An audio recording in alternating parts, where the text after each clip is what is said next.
Welcome to the broadcast and live stream of Moonshot Radio. Moonshot Radio is generously sponsored by the PNC Grow Up Great program.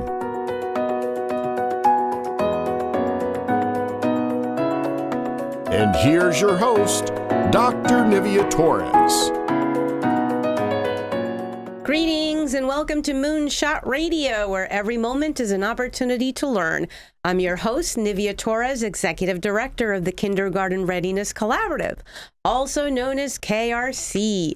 Our vision is that all children in Indian River County will be ready for kindergarten. We proudly partner with the Moonshot Moment, who is transforming the next generation in Indian River County by having 90% of all students reading on grade level by the third grade. With me today in the studio from the School District of Indian River County are Josie Ruggieri, Stacy Fletcher, and Brooke Flood. Welcome, ladies. Hello. I have been looking forward to this show because I know that this will be a very, very fun show. And many of our viewers and our listeners have tuned in to previous episodes with you and with Brooke. And we've talked about the importance of VPK. But I want to start first by talking about VPK because I don't want to assume that our viewers and our listeners know what we're talking about. In education, we use a lot of acronyms. So what is VPK and what does a VPK teacher do? Stacy, do you want to start? Sure. VPK stands for Voluntary Pre-Kindergarten. So it's the year before kindergarten, and we teach standards just like kindergartner teachers teach standards. We have a very busy day. We start out with morning meeting. We have literacy circle. We have math circle. We have center time where we're working one-on-one with students during math and literacy activities. So it's a very busy day and full of learning. And Stacy, you said a word that's very important, voluntary. So when we talk about voluntary, what does that mean for families in the state, Brooke? So for families in the state, it means that it is not a required program prior to kindergarten, but as Josie, Stacy, and myself and all of our pre-K teachers across the county would say, it is highly recommended. It gives our little ones an opportunity to experience what a school day would be like, get to know other students, practice their job, which is playing right now, but preparing those social emotional skills for kindergarten. As Stacy mentioned, we have standards. We need to make sure that they're moving into kindergarten with those skills ready to learn and succeed throughout their educational careers. So I think you used also a very important word, play, because play is so important for children. And before we went on air, we were talking about our own experiences with kindergarten. But Josie, I think some people think that VPK might be daycare. And Stacy just referenced standards. So help us understand, how rigorous is the day? We actually have a schedule, so we follow our schedule. We're very good with doing things in our centers to help them learn. So whether it's math or science area or writing or even reading area, we have things in them that go with our that go with our weekly or monthly themes. So they're actually playing, but they're also learning in their centers. And I think the center concept is very important. So for our viewers and our listeners and parents that might be tuning in, center work is guided instruction, but it's also independent learning. And that's the goal. We want them to be independent learners, correct? Correct. Is that also part of the goals and the standards we have for VPK students, Brooke? Absolutely. Absolutely. We not only have to learn how to be independent and do our own work, we also need to learn how to socialize and be able to work in small groups, be able to take turns. So if someone's in the station that I want to go to the center, then I need to learn how to wait my turn or go find something else or ask someone in a station or a center that do they mind switching out with me? So it's all about language immersion and experiencing life and this nice, natural little environment.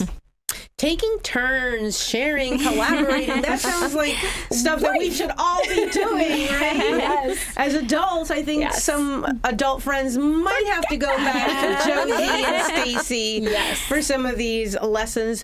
Stacy, share with us, how is it different now, what you're doing, to when you started teaching VPK? How have things changed? Well, when I started teaching 20 years ago, it was a lot of felt, a lot of flashcards, a lot of games that were on copy paper, and now we have technology, we have computer games, we have smartboard, we have document cameras. So instead of holding the book up and not being able to see, all the kids would say, oh, I can't see the book.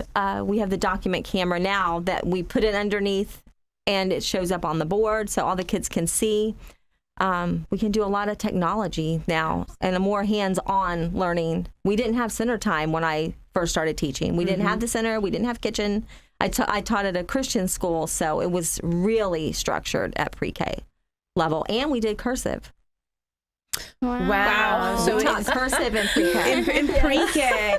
And you also, did you have the standards? And we've been learning so much about the standards through Brooke's appearance here, but did you have that when you started teaching? We had a very rigorous curriculum that we had to follow to a T, and we did have some standards, but not to the extent not today's standards today. to the extent we have today. We have a lot more standards. So there's certainly been a lot of growth. And like you said in the beginning, it's a very structured program that you have for these little ones.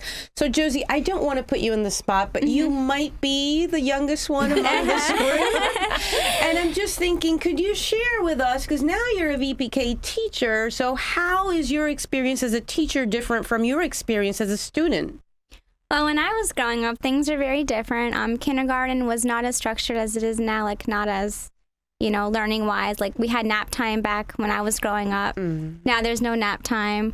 I think play is important for children because it helps them to not only socialize with other children, but it helps them learn new things, like getting along and sharing and taking turns. So I think that's important. Yeah, we were talking earlier about, like I said, our own experiences. We were talking about nap time and watching Sesame Street and other shows and possibly working with pots and pans in the kitchen area.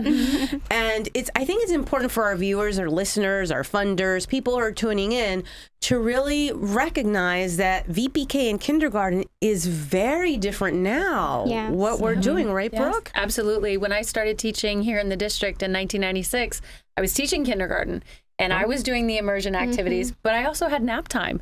So we had some downtime to be able to work one-on-one with some of the students. But it is definitely shifted. It's much more rigorous, even in kindergarten. So our job is to prepare our students not only for what's developmentally appropriate for a 4-year-old, but to kind of give them a taste of what that rigor is going to be like. Because it's a big bridge that they have to, a long bridge that they have to cross to get to that world. So we're doing our best every day, and these teachers are amazing at it, to prepare them, and not just the rote skills and remembering, but to use them to adapt and utilize them and analyze what the information that we're asking them to give back is. So it's definitely, it's a high speed world ahead of them that we're trying to slowly bring them along the tracks and then speed them up right before they go. Yes. And I think it's important because sometimes people don't make the connection that the students that you have now, you're preparing for jobs of the future. I read an article this weekend that talked about many of the jobs that we have now won't be around in 20 years. So when Brooke, when you talk about critical thinking and problem solving and all of that, those are the skills that we want to, foster in our little ones. And you probably do that every day, right, Josie? We do a lot of that. Yes. Well, that's important. Now, we want to focus today also on math. We've talked about literacy before.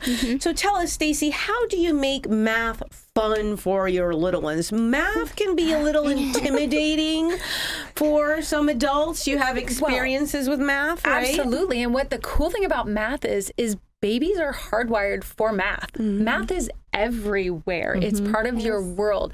Every little thing that you're doing has some type of concept with math. And parents kind of look at us like, really? The math? Yeah, from patterning to how many toes do you have? How old are you? Let's line up our toys from biggest to smallest. There's a really cool word called subitizing. Babies are naturally born to be able to recognize 5 objects at once without counting. And sometimes they can subitize before they can count. Math is everywhere. Math is in music. Math is in art. Math is walking down into the grocery store and counting how many cans. Math is all over the place. So parents shouldn't feel intimidated by math. It's naturally happening more so than literature or language arts or language in general. Math is universal. So even if you're not comfortable in English, if you're more comfortable in your home language, math is math is math. So my message is don't be intimidated. Math is one of the most fun, easiest thing you can integrate into your little one's life. Yeah. I'm so glad you said that math is everywhere.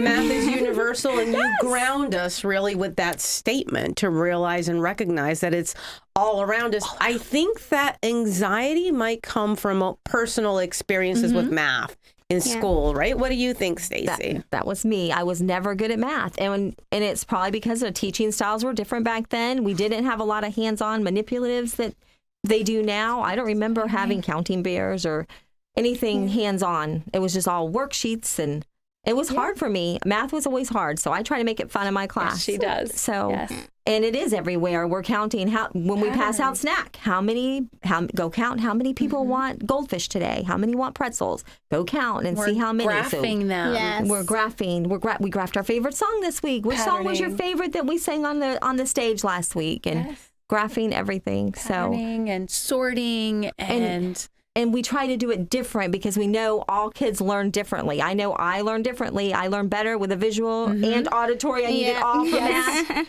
So I try to do hands-on. I try to put the same thing on the computer. I try to make a smart board game, and I can make it differentiated by knowing my strengths and my students. So, but it is fun. I like to change up my themes and do different things for each thing that we're working on. Absolutely. Well, we're going to take a break to hear from our sponsors, but when we come back, I want Josie and Stacy to walk us through some specific examples of things that happen in the classroom, and then maybe we can share that with parents as well, because I'm sure there are things in the kitchen that can help us. Oh my goodness, Yeah, the kitchen is like the best place for math. All right, we're going to take a break to hear from our sponsors, and we will be right back. At the Kindergarten Readiness Collaborative, our vision is for every parent, regardless of income or zip code, to have the knowledge and tools they need to raise healthy children that are prepared for kindergarten. Our mission is to support our partners in developing a high-quality early childhood system that is family-centered. Our outreach and parent engagement specialists connect with families and build trusted relationships. KRC has chosen Fellsmere and Gifford as our two focus areas in Indian River County. Our Fellsmere office is located downtown in the city annex, and our new Gifford office is located within Victory Park Apartments. Our administrative offices are now located adjacent to Healthy Start and Treasure Coast Community Health in Vero Beach. The Kindergarten Readiness Collaborative, developing a high-quality early childhood system for all children in Indian River County. Everyday activities are great for finding moments for talking and teaching new words.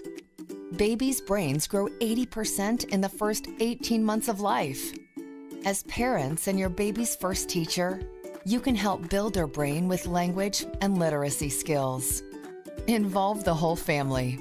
Ask questions. The more words babies hear, the larger their vocabulary can grow. Support early childhood education by talking, reading, singing, and family engagement. This message has been brought to you by PNC Grow Up Great and the Florida Grade Level Reading Campaign.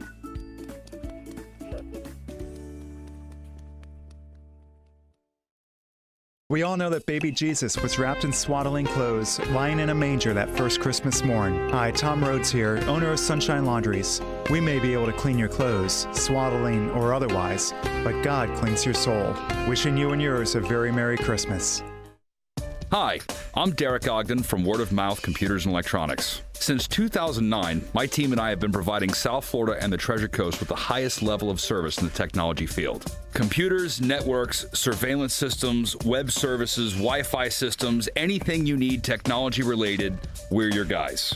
Small business technology and consulting is my passion. Whether your business has 1 computer or 100 computers, I will come to your office and give you a custom technology evaluation report, and you won't owe me a dime for it. That's right, a free in-office technology consult, but only for a limited time. For your home or business, all you need is one number for all your technology needs. Call me right now before time runs out at 888-966-7228.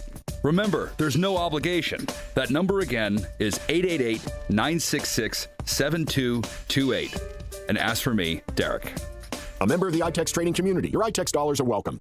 It's time to call Easy Brew Coffee and Bottled Water Service and learn just how much you can save and how convenient it is to have your coffee and bottled water delivered right to your home or office. In addition to water coolers, Easy Brew offers individual bottles of water in 8 or 16-ounce bottles. No more lugging it home or dragging it into the office. Serving the Treasure Coast for over 2 decades, 2 letters, 1 simple name. Easy for Easy Brew. Visit e-zbrew.com or call 800-792-3285. Easy Brew. Your profile says you play in the mud. When do you ever... When I shower in that disgusting well water. All Right's Eco Water Systems can make your well water clear, delicious, and safe. Try All Right Water free for 30 days. Call 569-5187. 569-5187. The Riverside Theater wishes you a wonderful holiday season. And remember, tickets make great stocking stuffers. Call the box office or visit online, riversidetheater.com. We're back to Moonshot Radio, where every moment is an opportunity to learn. And with me today in the studio are Brooke Flood, Josie Ruggieri, and Stacy Fletcher from the School District of Indian River County. And today is a really, really fun show. Absolutely. We're talking about a day in VPK, Day in the life of a VPK. Pre-kindergarten. Yeah. Day in the life of a little one. And we're also learning about math today. So Josie, I'm going to look to you now and share with us how you make math fun in class. Well, we use different things to make math fun. So like we have little bears and we have links, and we use those to either sort, do patterns. We use them to do small, medium, and large. And we're actually talking about small, medium, and large because a lot of the kids don't know that large is another word for big. And small is another word for tiny. So we kind of use a lot of those vocab words in our classroom to associate those things. Oh, parents, take note of this. It's very important that we're enhancing a child's vocabulary and that they recognize that those words are the same. They're synonymous. So that's important. And here on the table, we have some of the bears. So like you say, just making sure that you know that this is the small one, the medium, and the large. Medium and the large bear. So we use a lot of those words too. Instead of using small and big, we kind of use large, small, tiny, and words like that in our room. And these are things that you can find at home and then say this is small, this is medium, and this is large. You can use, compare that. You can use apples, you can use pumpkins, you can use pretty much anything, even bananas or small things you have at home. Stuffed animals. Yeah. Pocket toys. Hot wheel cars. Hot wheel cars. Big trucks, little trucks. Yes. And what are the plates here on the table for? Those are sorting by color. So the children have plates and they can use the bears to sort them by color. So all the blue bears go in the blue, the green go in the green, the orange and the yellow go in the orange and the yellow. So we start off with sorting first in our room, and then we move on to harder concepts like AB patterns, AA patterns, ABC patterns. So those AB patterns and so forth, is that similar to, is this a pattern scheme that I have here with these little bears? Yes. Okay, and what does this mean then? That I'm going to work with a green bear and then a blue bear, and that's how I'm going to sort it? Yes, and that's an AB pattern. So the green bears are A and the blue bears are B. So the children learn the easier patterns first. So we start with AB, and then we move on to like ABC or AAB or ABB patterns. And there's different levels according to each card. And Brooke, that is directly connected to the standards, the patterning. So I've been holding our big, heavy book here, and I've been referencing the standards for many, many shows now. But this is what each VPK teacher, a voluntary pre-kindergarten teacher, works with on a daily basis. These are our standards laid out amongst our 8 domains. And yes, those who know me know how much I love my color. So this is fantastic for me. Everything is tabs. So purple, which of course, if you know me, is my favorite color. And math, which is one of my favorite subjects, is also purple. So I'm a very happy pre-K coordinator here. But yeah, this is when the teachers are asked about the standards. We reference it on our website. It's a great place for parents to go to learn about those standards. And when the teacher says, oh, today we're working with geometry and we're trying to figure out what makes a circle, what makes a square. How do you know a circle is not a square? And you go, geometry, there are 4. So you look into the standards and we explain what the standard is, what a child might do to experience that standard, how educators can help influence that standard and to dig a little deeper with it. But my favorite part is what families can do. Each of our standards is broken down and gives that parent an opportunity to find that little something to integrate that standard into their day or their life or their world. Make it a real life experience for the little one. Make it real. Stacy, I know you do that as well in your classroom. Yes. So anything that you'd like to share? Well, right now it's a holiday time, and I love gingerbread men. So we're studying about different stories of the gingerbread man. We'll read this week the gingerbread man, the gingerbread cowboy, the gingerbread girl. We'll compare and contrast the characters, the settings, and we learn lots of new vocabulary that way as well with the gingerbread cowboy and the javelinas and the different animals that are in those stories. And so we are working on A/B patterns as well. And so I let my kids choose. They work together. They pick the kind of pattern they want to make. They get to talk on the dot cam and they get to see themselves projected on the screen. So we use a little foam. They're just foam stickers that you can get at Dollar Store or Michael's. And we're counting with the Christmas trees. We see the number. They tell me the number at small group. 1-to-1 correspondence. And they add little pom-poms. And I have other little things that they can put on there as well. I have stars, whatever they want to do. And then we're also writing our numbers. Once they're able to write from 1 to 10, they can write any of the numbers. Yeah. So they like to trace with the dry erase, and then they count the candy canes. So they're telling me they're making sets to 12 right now. Absolutely. And because it's the holiday, this is a great opportunity to make Christmas ornaments and just integrate math because you're counting the gingerbread men. You could probably eat some of the gingerbread men as well. Stay safe. If they don't run away. Right? But just count the objects that you're using. And isn't there also fine motor skill in this because they're manipulating this little objects? I think that's something that you shared earlier with me, right? Yes. We also use links in our classroom. So we create patterns using our links. And the children have to use their fine motor skills to connect them to make a pattern. So this is kind of hard at first, but once they kind of get the process of moving it around, then it's kind of easier. So we like to use our fine motor skills for a lot of our patterning as well.